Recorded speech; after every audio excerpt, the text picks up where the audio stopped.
hierdie Sondag het ons gekyk na Genesis 50 vers 15 tot 21. Hierdie verhaal het gehandel oor Josef se broers wat na hom toe kom na hulle pa se begrafnis. Vol vrees en angs dat hy hulle gaan vergeld vir dit wat hulle aan hom gedoen het jare terug. Josef het een van twee keuses gehad.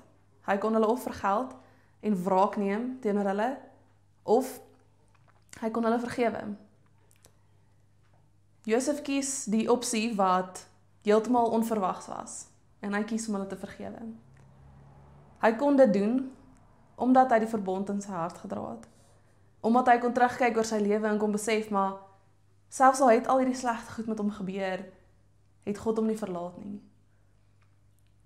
So ook het die Israeliete die geleentheid gehad om te kan sien, maar selfs dit wat ons gedoen het, ons het wegbeweeg van God af, ons het ander gode aanbid, maar God het getrou gebly.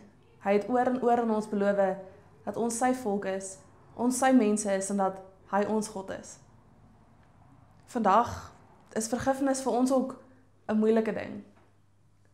Ons weet nie altyd hoe om dit te doen nie.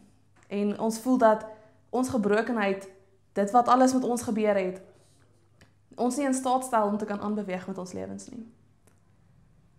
Maar die Japaneese het 'n kunsvorm wat hulle noem kintsugi.